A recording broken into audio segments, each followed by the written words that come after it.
take a historic tour of the home, and all of a sudden they begin to feel sick. They'll get a headache, they feel nauseous and dizzy, and accompanying these physical symptoms, they will feel a sudden sense of sadness and dread as if something terrible is going to happen to them inside of this house. The Park Service has been able to find no explanation why the house would affect people this way. They say misery loves company. We at the Ghost Tour think that this feeling that something terrible is going to happen comes from the terrible things that already have happened inside of this home. Not even the squirrel wants to be here. It's like, or he heard the clock and he has an appointment. Gotta go. I used to flee out of this park all the time as well too. This is the park I mentioned where I used to try to eat my lunch and I would feel as though eyes were watching me. And then later I learned the story of the house next door and it made more sense. They were watching me from those windows.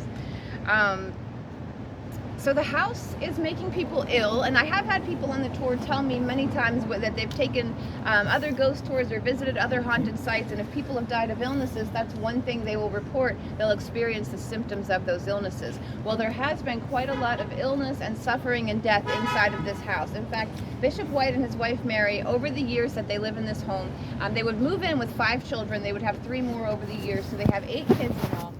Only 3 of their children would ultimately survive to adulthood. The other 5 would all die of illness inside of this home. Their mother, Mary, would also pass away of an illness inside of this home. And the family's housekeeper, Mrs. Boggs, a trusted and beloved friend who lived with them for many decades and helps to raise their children, she also dies inside of this house. Now, Bishop White himself passes away here at the age of 88. So he lives a very good, long lifespan here in this home.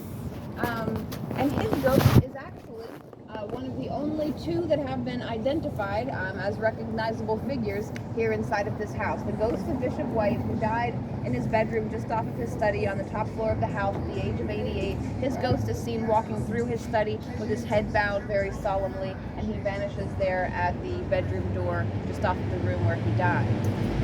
I think it's interesting that he lived such a long life, and his ghost is one of the ones seen here, but I think that it makes sense because he must have spent so many worried nights sitting up all night in that study, worrying over his friends and family members and his neighbors and members of his congregation.